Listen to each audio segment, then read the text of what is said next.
ஒரு காட்டுல ஒரு முனிவர் இருந்தார். ஒரு நாள் அவரை தேடிட்டு 4 பேர் வந்தாங்க. சுவாமி, எங்களுக்கு ரொம்ப நாளா ஒரு சந்தேகம்னாங்க. என்னன்னு கேட்டார். இந்த உலகத்துல எவ்வளவோ காரியங்கள் நடக்குது, எது நியாயம் எது அநியாயம் அப்படின்னு புரிஞ்சுக்க முடியலன்னாங்க. அது யாராலையும் புரிஞ்சுக்க முடியாதுன்னார் முனிவர். வந்தவங்களுக்கு ஆச்சரியமா போச்சு, ஒரு மாதிரியா பார்த்தாங்க. இதை முனிவர் கவனிச்சார். சரி, புறப்படுங்க என்னோடன்னார். எங்கன்னு கேட்டாங்க.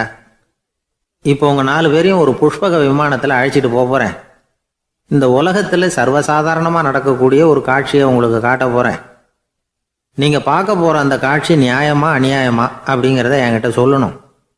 நீங்க சரியான பதில் சொன்னா புஷ்பக விமானத்தில் தொடர்ந்து பிரயாணம் பண்ணலாம். தவறான பதில் சொன்னா இந்த புஷ்பக விமானம் உங்களை கீழே தள்ளி விட்டுரும் அப்படின்னார். 4 பேருக்கும் பயம்தான், இருந்தாலும் முனிவர் கூப்பிடுறாரு அப்படின்னு சொல்லி புறப்பட்டாங்க. அவங்க எல்லாரும் புறப்பட்டு ஒரு காட்டு வழியா போய்கிட்டு இருக்கிறாங்க. புஷ்பக விமானத்தில் அங்கே நடக்கிற ஒரு காட்சியை காட்டுறார் முனிவர். அதோ அங்கே பாருங்கன்னார். அந்த விமானத்தில் இருந்தபடியே எல்லாரும் கீழே குனிஞ்சு பார்க்குறாங்க. அங்கே ஒரு தாய் புலி அப்போதான் குட்டி போட்டிருக்கு. குட்டிகளை ஈன்ற உடனே பசிக்கு இறை தேடி அந்த பக்கமாக வருது. அதே நேரம் ஒரு தாய் மான், அதுவும் அப்போதான் குட்டி போட்டிருக்கு. அதுவும் இதே மாதிரி குட்டிகளை ஈன்ற உடனே பசிக்கு இறை தேடி அந்த பக்கமாக வருது. இப்போ அந்த புலி அந்த மானை அடித்து போட்டுவிடுது. அதுவும் சாப்பிடுது, குட்டிகளுக்கும் கொடுக்குது. இப்போ அந்த புலிக்குட்டிகள் முகத்தில் மகிழ்ச்சி, தாயை இழந்த அந்த மான் குட்டிகள் முகத்தில் துக்கம். இப்போ அந்த முனிவர் 4 பேர்கிட்டையும் கேட்குறார், நீங்கள் இங்கே பார்த்தீங்களே, இதில் எது நியாயம் எது அநியாயம்? ஒவ்வொருத்தராக சொல்லுங்க. உங்கள் பதில் சரியில்லைன்னா இந்த விமானம் உங்களை கீழே தள்ளி விட்டுரும். சொல்லுங்க பார்க்கலாம்னார். முதல்ல ஒருத்தன் சொன்னான், அந்த புலி செஞ்சது சரிதாங்க. அது பசிக்கு அதுதான் ஆகாரம். தன்னுடைய பசிக்கு தானே இறை தேடிக்கிட்டுது, அதில் என்ன தப்பு? அவ்வளவுதான். அதனால் புலி செஞ்சது நியாயம்தான் அப்படின்னா. அவ்வளவுதான், அந்த விமானம் அவனை அப்படியே கீழே தள்ளி விட்டுட்டுது. அதனால் அவன் கொடுத்த பதில் சரியில்லை அப்படிங்கிறது புரிஞ்சு போச்சு. இப்போ 2வது ஆள் சொன்னான், புலி செஞ்சது பாவம், அந்த தாய்மான் என்ன தப்பு பண்ணிச்சு? இப்போ அந்த குட்டிகளுக்கு யார் ஆதரவு? அதனால் புலி செஞ்சது அநியாயம் அப்படின்னா. அவ்வளவுதான், அவனையும் கீழே தள்ளி விட்டுடுது அந்த விமானம். இந்த பதிலும் சரியில்லை அப்படின்னு ஆயிட்டுது. இப்போ 3வது ஆள் வந்தான்.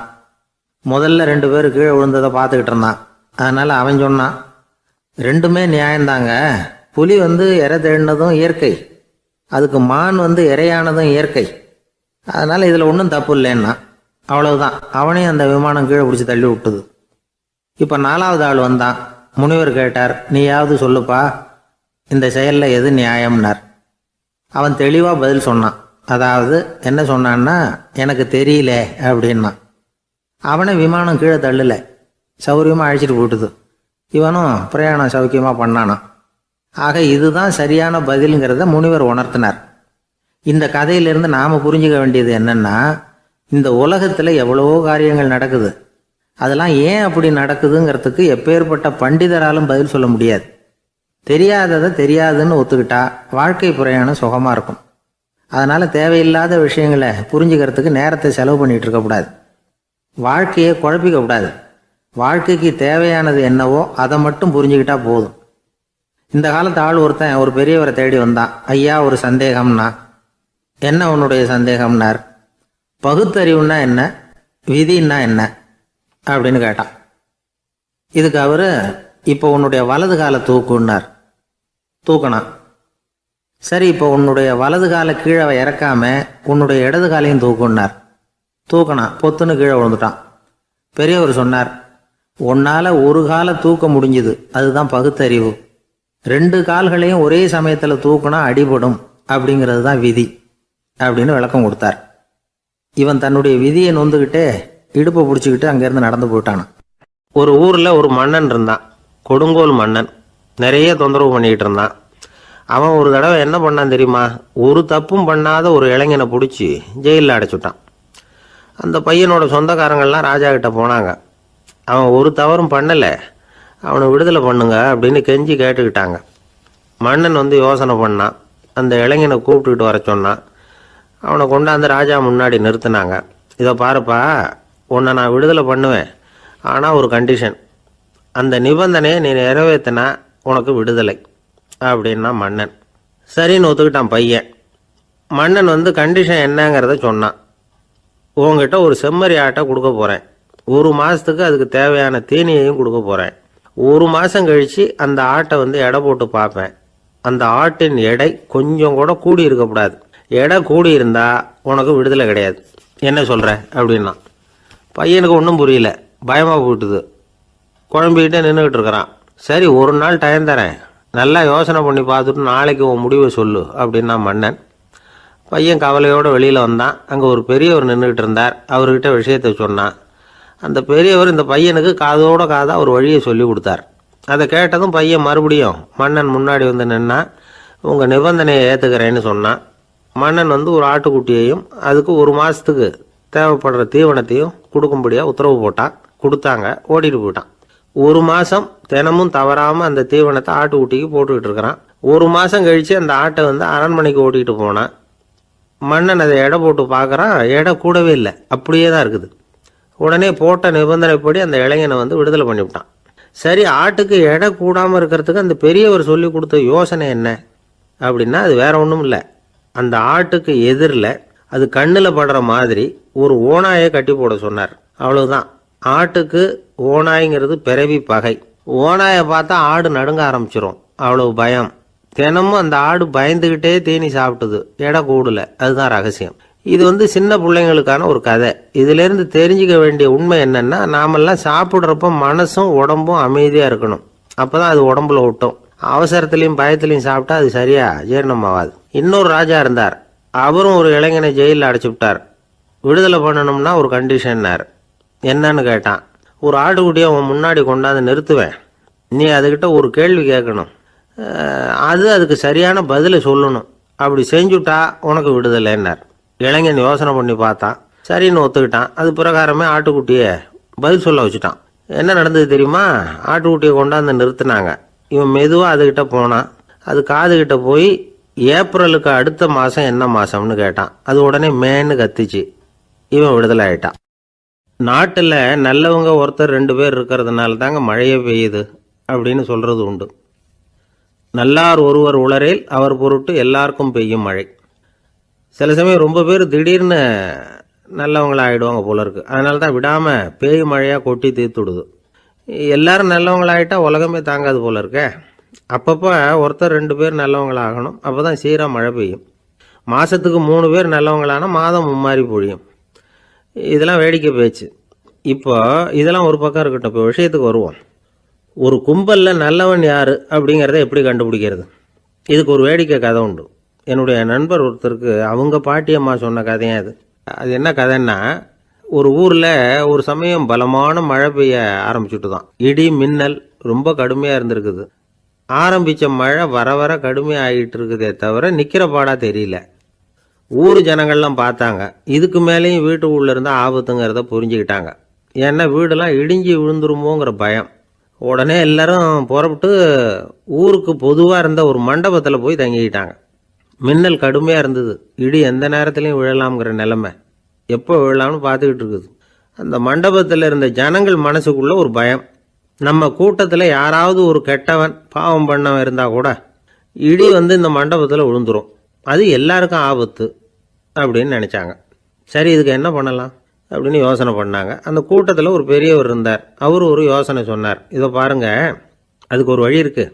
அதோ எதிர்த்தாப்புல கொஞ்சம் தூரத்தில் ஒரு உயரமாக மரம் ஒன்று இருக்குது பாருங்க. பொதுவாக இடி வந்து சுலபமாக விழறது அது மாதிரி உயரமான மரத்தில் தான். நம்ம கூட்டத்தில் இருக்கிறவங்க எல்லாரும் ஒவ்வொருத்தராக போய் அந்த மரத்தை தொட்டு விட்டு திரும்பி வந்துடணும். நம்மள பாவம் பண்ணவன் யாரோ அவன் அந்த மரத்தை தொடுற சமயத்தில் இடி விழுந்துடும், அவன் மட்டும் போயிடுவான், மண்டபத்தில் இருக்கிற நாமெல்லாம் பொழைச்சிக்கலாம் அப்படின்னு ஐடியா கொடுத்தார் அந்த பெரியவர். இது நல்ல யோசனையாக பட்டது. எல்லாரும் ஒத்துக்கிட்டாங்க. ஒவ்வொருத்தராக போய் அந்த மரத்தை தொட்டு விட்டு திரும்பி வந்தாங்க. இடி எதுவும் விழலை. இன்னமும் பாவம் பண்ண ஆசாமி அதை போய் தொடலை போல இருக்கு அப்படின்னு நினச்சிக்கிட்டாங்க. ஒவ்வொருத்தராக போகிறாங்க. எல்லாரும் போய் தொட்டுவிட்டு வந்தாச்சு. இன்னும் ஒரே ஒரு ஆசாமி தான் பாக்கி. கடைசியாக இருந்த அந்த ஆள் பயந்துட்டான். இது வரைக்கும் இடி விழலைன்னா இப்போ என்ன அர்த்தம்? இப்போ நாம தான் பாக்கி, நாம தான் தப்பு பண்ண ஆள் போல இருக்கு அப்படின்னு நினச்சிட்டான். அதனால் துணிச்சலாக போய் தொடுறதுக்கு பயந்தான். தயங்கிக்கிட்டே இருந்தான். இருந்தாலும் மற்றவங்கெல்லாம் சும்மா இருப்பாங்களா, கட்டாயப்படுத்தி கழுத்தை பிடிச்சி தள்ளாத குறையா அவனை தள்ளி விட்டாங்க, போய் தொட்டுட்டு வாடான்னு. அவன் நடுங்கிட்டே போய் அந்த மரத்தை தொட்டான். அதே வினாடி ஒரு பயங்கரமான மின்னல் இடி விழுந்துட்டுது. எங்கே விழுந்தது தெரியுமா? அந்த ஆள் மேலே இல்லை, மண்டபத்தில் விழுந்தது. மண்டபத்தில் இருந்தவங்க பூரா காலி. அந்த ஒரு ஆள் மட்டும் புழைச்சிக்கிட்டான். இந்த ஒரு ஆளை காப்பாற்றுறதுக்காக தான் இடி வந்து மண்டபத்தில் விழாமல் இருந்திருக்குது. இதுதான் கதை. அதனால் நல்லவங்க எப்படியும் தப்பிச்சுக்குவாங்க அப்படிங்கிறது ஒரு நீதி. ஒருத்தன் அப்படி தான் தெருவில் நடந்து போய்கிட்டு இருந்தான், ரொம்ப நல்லவன். எதிரில் ஒருத்தன் சைக்கிளில் வந்துக்கிட்டு இருந்தான். அதில் மோதி இவன் கீழே விழுந்துட்டான். சைக்கிள்காரன் உடனே இறங்கி இவனை தூக்கி விட்டான். இவன் எழுந்திரிச்சு அவனை முறைச்சி பார்த்தான். அப்படி பார்க்காதீங்க சார், நீங்கள் ரொம்ப புண்ணியம் பண்ணியிருக்கீங்க, அதுதான் இப்போ வந்து சைக்கிளில் மோதிக்கிட்டீங்க அப்படின்றான். என்ன அப்படி சொல்கிறேன் நான்? இவன் 10 நிமிஷத்துக்கு முன்னாடி நான் லாரி ஓட்டிகிட்டு வந்தேன், அப்போ நீங்கள் எதிரில் வந்திருந்தீங்கன்னா என்ன ஆயிருக்கும் அப்படின்னானா அவன். ஒரு வயசான ஆள் நிலத்தில் ஏறு உழுதுகிட்டு இருந்தாராம். கிழிஞ்சு போன ஒரு சின்ன துண்டை தான் இடுப்பில் கட்டியிருந்தாராம். தலையில் ஒரு கந்தலை சுற்றி இருந்தார். உடம்பு பூரா சேரு, ரொம்ப ஏழை. ஏறு ஓட்டிகிட்டு இருக்கிறவர் வேற எப்படி இருப்பார்? இருந்தாலும் அந்த ஆள் ரொம்ப ஜாலியாக பாட்டு பாடிக்கிட்டே ஏறு உழுதுகிட்டு இருந்தாராம். உடம்புல தான் அவர் ஏழையை தவிர மனசில் ஒரு ஏழையா தெரியல. அந்த சமயத்தில் அந்த நாட்டு ராஜா அந்த பக்கமாக குதிரை மேலே வந்தாராம். வேட்டைக்கு போயிட்டு பரிவாரங்களோடு திரும்பி வந்துகிட்டு இருக்கிறார். ரொம்ப செல்வ செழிப்பில் இருக்கிற ராஜா அவர் இந்த வயசான விவசாயியை பார்த்துருக்கார். இந்த ஆள் ரொம்ப ஏழைங்கிறது அவர் பார்த்தாவே பளிச்சுன்னு தெரியுது. கட்டிக்கிறதுக்கு நல்ல துணி இல்லை, உடம்போ இழைச்சி போயிருக்குது, வயிறு முதுகில் போய் ஒட்டிக்கிட்டு இருக்கு, கண்ணு குழு விழுந்து போயிருக்குது. ஆனாலும் முகத்தை பார்த்தா சந்தோஷமா இருக்கிற மாதிரி இருக்கு. இவ்வளவு உற்சாகமா பாடிக்கிட்டு இருக்கிறாரு அப்படின்னு ஆச்சரியமா நினைச்சு பார்த்தார் அந்த ராஜா. சரி, அவர்கிட்ட கொஞ்சம் பேச்சு கொடுத்து பார்க்கலாம் அப்படின்னு முடிவு பண்ணார். ஐயா பெரியவரே, இப்படி கொஞ்சம் வர முடியுமான்னாராம்.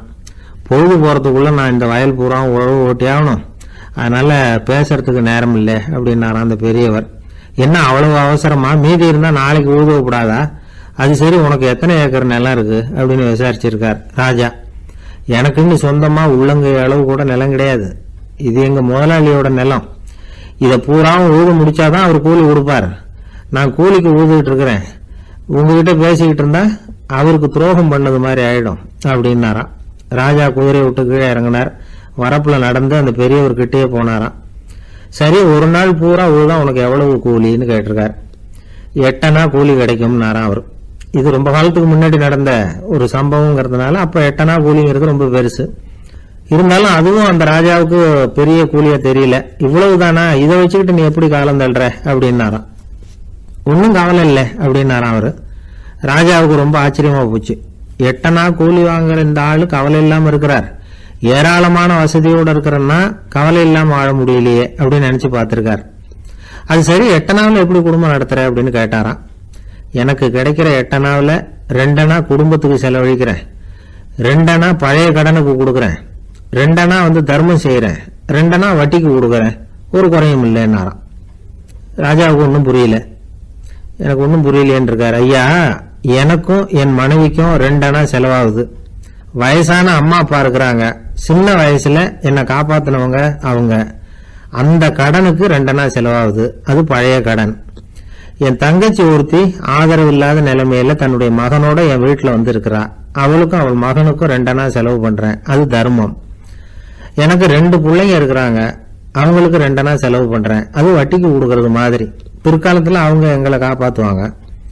அந்த வகையில நான் திருப்தியோட வாழ்ந்துகிட்டு இருக்கிறேன் அப்படின்னாராம். ராஜாவுக்கு அர்த்தம் புரிய ஆரம்பிச்சுதான். அந்த பெரிய நிலத்தை விலை கொடுத்து வாங்கி அந்த பெரியவருக்கே தானமா கொடுத்துட்டாராம். இப்போ ஊழவருக்கே நிலம் சொந்தமாயிட்டுது. அன்னையிலிருந்து அரசனுக்கும் ஆறுதல் கிடைச்சுதான். இப்படி ஒரு கதை சொல்லுவாங்க. 8 அணா வருமானத்தை வச்சுக்கிட்டு எப்படி காலத்தை தள்ளுறதுன்னு சொல்றதுக்காக இந்த கதையை சொல்றதாக யாரும் தப்பா நினைச்சுக்க கூடாது. கிடைக்கிறத எப்படி பங்கு போடுறார், எப்படி திருப்தியா வாழறார் அப்படிங்கிறது தான் முக்கியம். அது மாதிரி இன்றைக்கு இந்த பொங்கல் திருநாள்ல உழவர்கள் மனசு மகிழ்ச்சியா இருந்ததுன்னா அது எல்லாரும் மகிழ்ச்சியா இருக்கிறது மாதிரி அர்த்தம். அதனால அவர்கள்ட்ட இருந்து நாம வந்து பாடம் கத்துக்கணும். சில உழவர்கள் தங்கள் நிலத்துல விளையறத தாங்கள் சாப்பிட மாட்டாங்க, அடுத்தவங்கள்ட்ட வித்துட்டு சந்தையில போய் வேற அரிசி வாங்கிட்டு வந்துதான் இவங்க சாப்பிடுவாங்க. அப்படிப்பட்ட விவசாயிகள்லாம் இது உண்டு. பங்கிடுகிற பண்பை உழவர்கள்ட்ட இருந்து கற்றுக்கொள்ளுங்கள் அப்படிம்பாங்க. ஒரு ஆள் நிம்மதியா மகிழ்ச்சியா இருந்தானா, உங்க நிம்மதிக்கும் மகிழ்ச்சிக்கும் என்ன காரணம்னு கேட்டிருக்காரு இன்னொருத்தர். என்கிட்ட இருந்தது பூராவே என் பிள்ளைங்களுக்கு சமமா பங்கு போட்டு கொடுத்துட்டேன், எனக்குன்னு எதுவுமே வச்சுக்கல, அதுதான் நிம்மதிக்கு காரணம்னு இருக்கான். உங்ககிட்ட இருந்தது எவ்வளவு இருந்தது அப்படின்னு கேட்டிருக்காரு அவரு. மொத்தமா ஒரு 50,000 ரூபாய் இருக்கும் அப்படின்னு இருக்கான். அவ்வளவும் பணமாவே இருந்ததா அப்படின்னு கேட்டிருக்காங்க அவங்க. இல்லைங்க, அவ்வளவும் கடன், அதை தான் பிரிச்சு கொடுத்துருக்கேன் பிள்ளைங்க கிட்ட அப்படின்னு நானும். அவன் ஒரு பெரிய அரசன், இந்த உலகம் பூராவே ஆண்டுகிட்டு இருந்தான், ரொம்ப காலம் அப்படி அரசாட்சி பண்ணிக்கிட்டு இருந்தான். திடீர்னு அவனுக்கும் சில எதிரிகள் முளைச்சாங்க. அவங்கெல்லாம் ஒன்று சேர்ந்து இவனை தோற்கடிச்சுட்டாங்க. தோற்று போனதும் இவனுக்கு பயம் வந்துட்டுது, எங்கே எதிரிகள் நம்ம கொண்டுடுவாங்களோ அப்படின்னு. வெளியில் வந்தால் தனக்கு ஆபத்துன்னு பயந்துக்கிட்டு யாருக்கும் தெரியாமல் ஒரு குகைக்குள்ளே போய் பதுங்கி கிடக்கிறான். நிலைமையை பாருங்கள். முதல் நாள் அரண்மனையில் அதிகாரம் பண்ணிக்கிட்டு இருந்தவன் மறுநாள் குகையில் பயந்து போய் பதுங்கி கிடக்கிறான். ராத்திரி நேரம் வந்தது, பசி வயத்தை கிள்ளுது, பிச்சை எடுத்து சாப்பிட வேண்டிய நிலைமை. பிச்சை எடுக்கிறதுக்கு பாத்திரம் வேணுமே, என்ன பண்ணுறது அப்படின்னு அங்கேயும் இங்கேயும் பார்க்குறான். ஒரு மூலையில் யாரோ விட்டுட்டு போன ஒரு ஓடு கிடக்குது, அதை எடுத்துக்கிட்டு புறப்பட்டான். இருட்டில் வழி புரியல, ஏதோ ஒரு யூகத்தில் காலை மெதுவாக எடுத்து வச்சு நடந்து போயிட்டுருக்கிறான். வழியில் ஒரு கருப்பு நாய் படுத்து கிடந்தது. இருட்டில் அவன் இது கண்ணுக்கு சரியாக தெரியல, அவனுக்கு தவறி போய் காலை வச்சுட்டான். அது மேலே நாய் சும்மா இருக்குமா, வள்ளுன்னு விழுந்து கடிச்சு விட்டுது. காலை பார்க்குறான், காலத்தையும் நினச்சி பார்க்குறான். அரண்மனையில் வீரக்கழல் அணிந்த காலை உடைய மன்னா அப்படின்னு புகழ்வாங்களே புலவர்கள்லாம், ஆனால் அது இன்றைக்கி நாய் கடித்த காலம் ஆயிட்டுதே அப்படின்னு நினைக்கிறான். அது மட்டும் இல்லை, முன்னாடியெல்லாம் பொற்கிண்ணங்களில் தான் அவன் சாப்பிடுவான், ஆனால் இப்போது உடஞ்சி போன ஓட்டு, அது ஓட்டை கையில் வச்சுக்கிட்டு நிற்கிறான். அதில் யாராவது சாப்பாடு போடுவாங்களான்னு. முன்னாடியெல்லாம் நிறைய பேர் அரண்மனைக்கு வருவாங்க, அரசருக்கு காணிக்கைன்னு சொல்லி இவன் காலடியில் கொண்டாந்து கொட்டுவாங்க. அப்போலாம் இவன் அந்த ஜனங்களுடைய முகத்தை திரும்பி கூட பார்க்கறதில்ல, ரொம்ப கர்வமாக உட்காந்துருப்பான். அதே ஆள் இன்றைக்கி எல்லார் கண்ணுலேயும் படுறது மாதிரி பிச்சை எடுத்துக்கிட்டு இருக்கிறான்.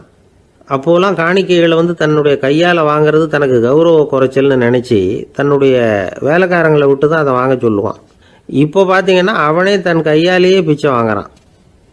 நினச்சி பாருங்கள், அந்த மனுஷன் முத நாள் அரசன், மறுநாள் பிச்சைக்காரன், எவ்வளோ வித்தியாசம். செல்வம் தான் இப்படி ஒரு வித்தியாசம் ஏற்படுறதுக்கு காரணம்.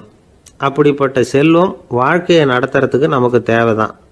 ஆனால் அதையே நாம் அடைய வேண்டிய பயனாக நினைக்கிறோம் பாருங்கள், அதுதான் வேடிக்கை. இதை நம்மாழ்வார் அழகாக ஒரு பாசுரத்தில் சொல்கிறார். ஒரு நாயகமாய் ஓட உலகுடன் ஆண்டவர், கருணாய் கவர்ந்த காலர், சிதைகிய பானையர், பெருநாடு காண இம்மையிலே பிச்சைதாம் கொள்வர், திருநாரணன் தாழ் காலம் பெற சிந்தித்து உய்மினோ அப்படிங்கிறார் நம்மாழ்வார். ஒரு பெரிய பணக்காரர் ஒரு துறவிகிட்ட போய், சாமி என்கிட்ட நிறைய பணம் இருக்குது, இருந்தாலும் நிம்மதி இல்லை, என்னால் நிம்மதியாக இருக்க முடியல, என்ன காரணம்னு கேட்டாராம். உடனே அந்த துறவி இதுக்கு நேரடியாக பதில் சொல்லாமல் பக்கத்தில் நின்றுக்கிட்டு இருந்த ஒரு குழந்தைய கூப்பிட்டார். அது ஓடியாந்தது. ஒரு ஆப்பிள் பழத்தை எடுத்து அது கையில் கொடுத்தார். அதை வாங்கிக்கிட்டு குழந்தை சிரிச்சுது. இன்னொரு பழத்தை எடுத்து கொடுத்தார், அதை இன்னொரு கையில் வாங்கிட்டு சிரிச்சுது. மூணாவது ஆப்பிளை எடுத்து கொடுத்தார். 2 பழத்தையும் நெஞ்சில் அணைச்சிக்கிட்டு 3ஆவது பழத்தையும் வாங்கிறதுக்கு முயற்சி பண்ணிச்சு. ஆனால் அது உடனே நழுவி கீழே விழுந்து உருண்டு ஓடிச்சு. ஏற்கனவே இருந்ததும் விழுந்துட்டுது. இப்போ அந்த குழந்தை அழ ஆரம்பிச்சுட்டுது. இப்போ அந்த துறவி பணக்காரர்கிட்ட சொன்னாராம், குழந்தைய கவனிச்சியா, 2 ஆப்பிள் போதும்னு அது நினச்சிருந்தா இப்போ அது அழ வேண்டிய அவசியம் வந்திருக்குமா அப்படின்னாராம். எதுவுமே அளவுக்கு மிஞ்சினா துன்பந்தான். இந்த காலத்தில் இதெல்லாம் யார் காதில் வாங்குறாங்க? ஒருத்தனை நல்ல வழிக்கு கொண்டு வரணும்னு நினச்சி அவனை கூப்பிட்டு உட்கார வச்சு இந்த கதையை சொல்லிகிட்டு இருந்தாங்க. சொல்லிவிட்டு அந்த குழந்தை செஞ்சது தப்பு தானே அப்படின்னு கேட்டிருக்கிறாங்க. ஆமாம், தப்பு தான், நானாக இருந்தால் அப்படி செஞ்சுருக்க மாட்டேன் நானா இவன். 2 பழமே போதும்னு சொல்லியிருப்பியா அப்படின்னு கேட்டிருக்காங்க. அப்படி இல்லைங்க, அவர் கொடுக்க கொடுக்க ஒவ்வொரு பழமாக வாங்கி பின்னாடி வச்சுட்டு மறுபடியும் கையை நீட்டுவேன் அப்படிங்கிறானா. இவெல்லாம் எந்த காலத்தில் திருந்துறது? ஒரு நாள் ஒரு 10-15 பள்ளிக்கூடத்து பிள்ளைங்க தேடிட்டு வந்தாங்க. உங்களை பார்த்துட்டு தான் போகணும், அதுக்காக தான் வந்திருக்கோம்னாங்க. என்ன விஷயம்னு கேட்டோம். நாங்கள்லாம் கூடி ஒரு முடிவு பண்ணியிருக்கிறோம், அதை உங்ககிட்ட சொல்லணும் அப்படின்னாங்க. அதுவும் ஒரு வாண்டு பையன் அதை சொன்னான். என்ன முடிவு அது அப்படின்னு கேட்டோம் ரொம்ப ஆர்வமாக. அதை இப்போ சொல்ல மாட்டோம், எங்களுக்கு பிடிக்கிற மாதிரி ஏதாவது ஒரு தகவல் சொன்னால் அதுக்கப்புறம் நாங்கள் அதை சொல்கிறோம் அப்படின்னா அந்த வாண்டு பையன். சரி, சின்ன பையன்கிட்ட இன்றைக்கி வசமாக மாட்டிக்கிட்டோம் அப்படின்னு நினச்சிக்கிட்டு அவங்களுக்கு தகுந்த மாதிரி ஒரு கதை சொல்ல ஆரம்பித்தோம். அது என்ன கதைன்னா, ஒரு பெரிய காடு, அதில் பலவிதமான மிருகங்கள். அந்த காட்டுக்கு ஒரு சிங்கம் தான் ராஜா. எப்பவும் காட்டுக்கு அது தானே ராஜா. ஒரு பெரிய யானைக்கு இது பொறுக்கலை. என்ன இது, எப்போ பார்த்தாலும் இங்கே சிங்கத்துக்கே ராஜா பதவி கிடைக்கிது, நான்லாம் எவ்வளவு பலசாலியாக இருக்கிறேன், அப்படி இருந்தும் எனக்கு அந்த பதவி கிடைக்கலையே அப்படின்னு தனக்குள்ளே பொறுமிக்கிட்டே இருந்தது. ராஜா பதவியை நினச்சி ரொம்ப ஏக்கம், அதுக்கு பதவி மோகம். இந்த சமயம் பார்த்து ஒரு குள்ள நரி கூட்டம் அதை தேடிட்டு வந்தது. ஐயா பெரியவங்களே, நீங்கள் இந்த காட்டுக்கு ராஜாவாக இருக்க ஆசைப்படுறீங்க, அதில் ஒன்றும் தப்பு இல்லை. ஆனால் அதுக்கு முன்னாடி நீங்கள் எங்கள் கூட்டத்துக்கு கொஞ்ச நாள் தலைவராக இருங்க, அதாவது ராஜாவாக இருங்களேன், உங்களுக்கும் ஒரு ட்ரைனிங் கிடைச்சது மாதிரி இருக்கும் அப்படின்னு சொல்லியிருக்குது இந்த கூட்டம், குள்ள நெறி கூட்டம். இதை கேட்ட உடனே யானைக்கு ரொம்ப சந்தோஷம் தாங்கலை. அதுதான் எப்போன்னு பதவிக்காக காத்துக்கிட்டு இருக்குதே. இருந்தாலும் கொஞ்சம் பிகுவோட, சரி நீங்கள்லாம் இவ்வளோ தூரம் என்னை தேடிட்டு வந்து கேட்கறதுனால மறுக்க முடியல அப்படின்னு ரொம்ப ஏதோ சிரமப்பட்டு ஒத்துக்கிறது மாதிரி ஒத்துக்கிட்டது. ஏதோ உங்கள் ஆசைக்கு கட்டுப்படுறேன், கொஞ்ச நாள் உங்கள் கூட்டத்துக்கு ராஜாவாக இருக்கிறதுக்கு சம்மதிக்கிறேன் அப்படின்னுது. உடனே அந்த யானை ராஜ நட போட ஆரம்பிச்சிட்டுது. யானை சாதாரணமாக நடந்தாவே எப்படி இருக்குங்கிறது நமக்கு தெரியும். அதுவே ராஜ நடந்தால் எப்படி இருக்கும் கற்பனை பண்ணி பாருங்கள். யானை முன்னாடி கம்பீரமாக போய்கிட்டு இருக்குது, தலைவர் இல்லையா, அதனால் குள்ள நரிகள்லாம் ரொம்ப அடக்கமாக அது பின்னாடி அணிவகுத்து போயிட்டு இருக்குது. ராஜா வாழ்க, மன்னர் வாழ்க அப்படின்னு கோஷம் வேற. யானைக்கு தலைகால் புரியல, அவ்வளவு சந்தோஷம். அந்த யானைக்கு செருக்கு, ஆணவம் எல்லாம் ஏற்பட்டு போச்சு. அதுக்கப்புறம் அது தரையை பார்க்குமா, நிமிர்ந்து நடக்க ஆரம்பிச்சுட்டுது. தரையை பார்க்குறதே இல்லை. அப்படி போயிட்டுருக்கிறப்போ ஒரு சதுப்பு நிலத்தில் திடீர்னு காலை வச்சுட்டுது. அவ்வளோதான், கால் உள்ளே போயிட்டுது. இன்னொரு காலை எடுத்து வச்சுது, அதுவும் உள்ளே போயிட்டுது. அந்த 2 காலையும் எடுக்கிறதுக்காக அடுத்த 2 காலையும் அழுத்திச்சு, அதுவும் உள்ளே போக ஆரம்பிச்சுட்டுது. இப்போ 4 காலம் வசமாக சேத்துல அழுந்தி போச்சு, எடுக்க முடியல. குள்ள நரிகள்லாம் அதை சுற்றி வந்தது. சிலது சுற்றி நின்று டான்ஸ் ஆட ஆரம்பிச்சுட்டுது யானையை பார்த்துட்டு. இதை யானை பார்த்தது. என்ன இது, தலைவர் நான் தவிச்சிக்கிட்டு இருக்கிறேன், தொண்டர்கள்லாம் சுற்றி நின்று வேடிக்கை பார்த்துக்கிட்டு இருக்கிறீங்க, டான்ஸ் ஆடுறீங்க அப்படின்னு கேட்டுதான். தொண்டர்களே, தலைவர் நான் தவிச்சிக்கிட்டு இருக்கிறது உங்களுக்கு தெரியலையா? இப்போ உடனே உங்கள் தலைவரை காப்பாற்ற வேண்டியது உங்கள் கடமை இல்லையா அப்படின்னு கத்துச்சான் அந்த யானை.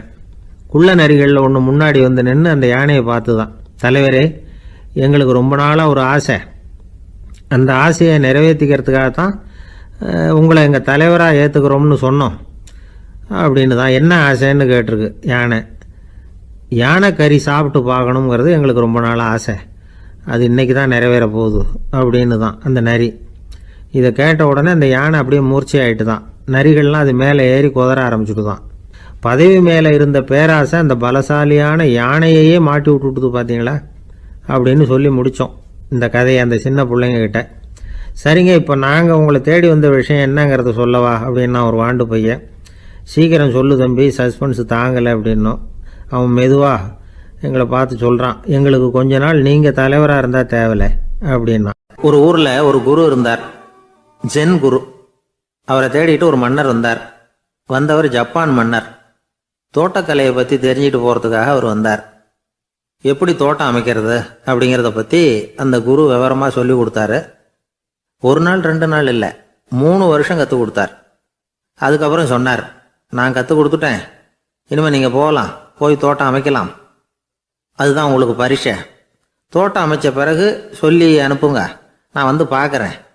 நீங்கள் இங்கே என்னவெல்லாம் கற்றுக்கிட்டீங்களோ அதையெல்லாம் அங்கே செயல்முறையில் செஞ்சு காட்டுங்க அப்படின்னு சொல்லி அனுப்பி வச்சார்.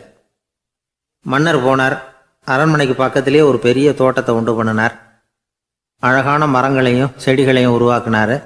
கிட்டத்தட்ட 1000 தோட்டக்காரர்களை பயன்படுத்தி 3 வருஷங்கள் முயற்சி பண்ணி அந்த அழகான தோட்டத்தை உருவாக்கினார். குருகிட்ட இருந்து செய்தி வந்தது, நாளைக்கு வந்து தோட்டத்தை பார்க்குறேன் அப்படின்னு. மன்னர் உடனே சுறுசுறுப்பாயிட்டார். முதல் நாளே தோட்டத்தை சுத்தப்படுத்தினார். ராத்திரி பூரா யாரும் தூங்கலை. எல்லாருக்கும் தோட்டத்தை ஒழுங்குபடுத்துகிற வேலை. அது அந்தந்த இடத்துல ஒழுங்காக இருக்குதா அப்படின்னு சரி பார்த்தாங்க. ஒரு தவறும் இல்லாத வகையில் அதை ஒழுங்குபடுத்தினாங்க. மறுநாள் குரு வந்தார், தோட்டத்தை பார்த்தார். அவருக்கு கோபம் வந்துட்டுது. மன்னருக்கு ஆச்சரியம், எப்பவும் சிரிச்சுக்கிட்டே இருக்கிறவர் இப்போ இப்படி இருக்கிறாரே அப்படின்னு. மெதுவாக குரு கிட்ட போய் எல்லாம் சரியாக தானே இருக்குது அப்படின்னார். எல்லாம் சரிதான், ஆனாலும் எங்கே அந்த பொன்னிற காற்று அப்படின்னார். உதிர்ந்த இலைகள், பொன் மஞ்சள் நிற இலைகள் காற்றில் அப்படி புரண்டு ஓடுவதை நான் பார்க்க முடியவில்லையே அப்படின்னாராம். அது இல்லாமல் இந்த தோட்டம் உயிரோட்டம் உள்ளதாக இருக்காது, இதில் பாடல் இல்லை, ஆடல் இல்லை, அதெல்லாம் இல்லாமல் இந்த தோட்டம் ரொம்பவும் செயற்கையாக தெரியுதேன்னாராம். மன்னர் இப்போதான் யோசனை பண்ணார். கீழே கிடந்த காஞ்சி போன இலைகள் மட்டும் இல்லை, மரத்தில் இருந்த காஞ்சி போன இலைகளையும் அப்புறப்படுத்தி சுத்தமாக வச்சிருக்கிறார். இறப்பும் வாழ்க்கையினுடைய ஒரு பகுதி தான். மரணம்ங்கிறது வாழ்க்கைக்கு எதிரானது அல்ல, அதை நிரப்பும் ஒரு பகுதி தான் அது. மரணம் இல்லையில் வாழ்க்கையே இல்லை அப்படிங்கிறது பெரியவங்க கருத்து. இப்போ அந்த தோட்டம் அழகாக தான் இருக்குது, இருந்தாலும் அது ஒரு ஓவியம் மாதிரி உயிர் இல்லாமல் இருக்கு. குரு ஒரு வாளியை கையில் எடுத்துக்கிட்டார், தோட்டத்தை விட்டு வெளியில போனார். ஏற்கனவே வீசி எறிந்த அந்த சருகுகளை எல்லாம் அள்ளி கொண்டுகிட்டு வந்தார். உள்ள எல்லா இடங்கள்லையும் அதை வீசினார். உடனே காத்து அந்த காய்ந்த சருகுகளையும் பழுத்த இலைகளையும் அசைக்க ஆரம்பிச்சுட்டுது. இப்போ அங்க சலசல சத்தம், சங்கீதம், இலைகளின் நடனம், ஓவியம் மாதிரி இருந்த அந்த தோட்டத்துக்கு இப்போ உயிர் வந்துட்டுது. இதுதான் அந்த பொன்னான காற்று அப்படின்னாராம் குரு. மன்னருக்கு புரிஞ்சுது. மிகப்பெரிய ஜென் கேள்வி ஒன்று உண்டு. உம்மான் அப்படிங்கிற ஒரு பெரிய குருவை பார்த்து துறவி ஒருத்தர் கேட்டாராம், இலைகள் எல்லாம் கீழே விழுந்து மரங்கள் மொட்டையாக இருக்கும் பொழுது என்ன நடக்கும்? இதுதான் கேள்வி. இதுக்கு உம்மான் சொன்ன பதில் பொன்னான காற்று, தி கோல்டன் விண்ட் அப்படின்னாராம். இதுக்கு என்ன விளக்கம்னா, உன்னுடைய எண்ணங்கள் எல்லாம் உன்னுடைய மனசிலிருந்து கீழே விழுந்து உனது உள்ளுணர்வானது மொட்டையாக நிற்கும் நிலைதான் அது. உனது வேர்களின் அருகில் காற்று வீசுகிறது. எல்லா எண்ணங்களும் உன்னிலிருந்து வெகு தூரத்துக்கு புரண்டு கொண்டே சென்று விடுகிறது. நீ அவற்றை கடந்து விட்டால் நீ அவைகளுக்கெல்லாம் மேலெழுந்து கீழே பார்ப்பவனைப் போல நிற்க ஆரம்பித்து விடுவாய். அதுதான் தியானம் என்பது அப்படின்னு சொல்றாங்க. தியானம்ங்கிறது எண்ணத்துக்கு எதிரானதில்லை, தியானம்ங்கிறது எண்ணங்களை கடந்து செல்வது தான். அதுக்கப்புறம் நாம பொன்னிற காற்றுல ஆட ஆரம்பிச்சிருவோம். இதுதான் பெரியவர்கள் சொல்றது.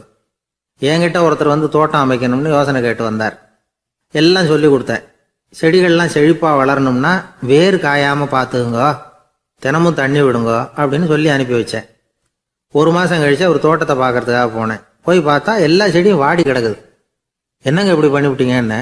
நீங்க சொன்னபடி தான் செஞ்சேன்னார். என்ன செஞ்சீங்கன்னு கேட்டேன். வேர் காயாம பார்த்துக்க சொன்னீங்க, தினமும் ஒரு தடவை எல்லா செடியையும் ஒவ்வொன்றா பிடுங்கி பார்த்து வேர் காயாம இருக்கா அப்படின்னு பார்த்துட்டு அதுக்கப்புறம் தண்ணி பாய்ச்சனே, அவ்வளவுதான் அப்படின்னார். ஒரு பெரிய தத்துவ சிந்தனையாளர் இருந்தார், சுவாங்சு அப்படின்னு பேர். அவருடைய மனைவி ஒரு நாள் திடீர்னு காலமாயிட்டாங்க.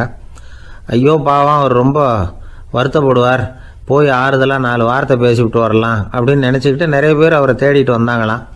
வந்தவங்களுக்கு ஆச்சரியம், ஏன்னா இவர் வருத்தப்பட்டுக்கிட்டு இருப்பார் அப்படின்னு தானே எதிர்பார்த்தாங்க. அப்படி இல்லை, தாளம் போட்டுக்கிட்டு உட்காந்துருக்கிறார். தாளத்துக்கு தகுந்த மாதிரி பாட்டு வேற பாடிக்கிட்டு இருக்கிறார். என்ன மனுஷன் அவர், கொஞ்சம் கூட கவலை இல்லாமல் இப்படி இருக்கிறாரு அப்படின்னு நினச்சாங்க. ஒருத்தர் துணிஞ்சு அவர்கிட்ட கேட்டுவிட்டார், என்னங்க இது இப்படி அப்படின்னு. அதுக்கு அவர் என்ன சொன்னார் தெரியுமா? இதை பாருங்க, என்னுடைய மனைவி பிறக்கிறதுக்கு முன்னாடி அவளுக்கு உயிரும் கிடையாது, உடலும் கிடையாது. அதுக்கு பிறகுதான் உயிர் வந்தது, உடல் வந்தது, அந்த உருவம் வந்தது. இப்போ என்ன ஆச்சு? அந்த உருவமும் உயிரும் போயிட்டுது, அவ்வளவுதானே. வந்தது போயிட்டுது. இளவேனில் காலம், இலையுதிர் காலம், பனிக்காலம், இப்படி பருவங்கள் மாறி மாறி வருது இல்லையா? அது மாதிரி பிறப்பும் இறப்பும் மாறி மாறி வருது. இது இயற்கை. இதுக்காக அழுதா அது எப்படி அப்படின்னாராம். ஞான தெளிவு அடைஞ்சவங்களுக்கு எல்லாமே சுகம்தான். திருவள்ளுவரும் அதைத்தான் சொல்றார், உறங்குவது போலும் சாக்காடு, உறங்கி விழிப்பது போலும் பிறப்பு. தூங்குறதுக்கெல்லாம் நாம் வருத்தப்பட்டுக்கிட்ட இருக்கிறோமா? இன்னைக்கு தூங்க வேண்டியிருக்குதே, இன்னும் கொஞ்சம் நேரத்தில் நான் தூங்க வேண்டியிருக்கு அப்படின்னு சொல்லி யாராவது அழுதுகிட்டு இருப்பாங்களா? அதனால் இந்த உலக வாழ்க்கையினுடைய இயல்பை யதார்த்தத்தை நாம் தெளிவாக புரிஞ்சுக்கணும். அப்படி புரிஞ்சுக்கிட்டா நாம் கவலை இல்லாமல் வாழ முடியும். ஒரு வயசான தாத்தா பாட்டி 60 வருஷத்துக்கு முன்னாடி அவங்களுக்கு கல்யாணம் ஆச்சு. ஒன்றாவே வாழ்ந்தாங்க, ஒன்றாவே இறந்து போனாங்க. இப்போ அவங்க 2 பேரும் சொர்க்கத்துக்கு போய் சேர்ந்தாங்க. அங்கே எல்லா வசதியும் இருந்தது. ஒரு பெரிய பங்களாவே இவங்களுக்கு ஒதுக்கி கொடுத்தாங்களாம். இதுக்கு எவ்வளவு வாடகைன்னு கேட்டார் தாத்தா. வாடகையெல்லாம் கிடையாது, இலவசம் அப்படின்னார் அங்கே இருந்தவர். அந்த வீட்டுக்கு பின்னாடி ஒரு பெரிய புல்வெளி இருந்தது. இதில் விளையாட ஏதாவது கட்டணம் உண்டான்னு கேட்டிருக்கார் தாத்தா. அதெல்லாம் ஒன்றும் கிடையாது, பணம்லாம் கட்ட வேண்டியதில்லை அப்படின்னார் அவர். பக்கத்தில் ஹோட்டல் மாதிரி ஒரு பெரிய கட்டடம், உள்ள சாப்பாட்டு மேஜைகள், அது மேலே விதவிதமான பலகாரங்கள். சாப்பாட்டுக்கெல்லாம் எவ்வளவு அப்படின்னு விசாரிச்சாராம் தாத்தா. அதுதான் சொன்னேனே, இங்கே எல்லாமே இலவசம்தான், எது வேணும்னாலும் சாப்பிட்லாம், எவ்வளவு வேணும்னாலும் சாப்பிட்லாம் அப்படின்னாராம். நீங்கள் சொல்கிறீங்க அப்படி, ஆனால் நான் சர்க்கரை சேர்த்துக்கக்கூடாது, உப்பு சேர்த்துக்கக்கூடாது, பாட்டி கையால் எப்பவும் பத்திய சாப்பாடு தான் அப்படின்னாராம் தாத்தா. இதை பாருங்கள், இங்கே உங்களுக்கு அந்த கவலையும் வேண்டியதில்லை. இங்கே நீங்கள் ஸ்வீட்டு சாப்பிட்லாம், காரம் சாப்பிட்லாம், உங்களுக்கு எந்த நோயும் வராது அப்படின்னாராம் அங்கே சொர்க்கத்தில் இருந்தவர். இதை கேட்ட உடனே அந்த தாத்தா பக்கத்தில் நின்ன பாட்டியை பார்த்து கத்துனாராம், அடி பாவி, எல்லாத்தையும் கெடுத்துட்டியே, நீ எனக்கு பத்திய சாப்பாடு போடாமல் கண்டதை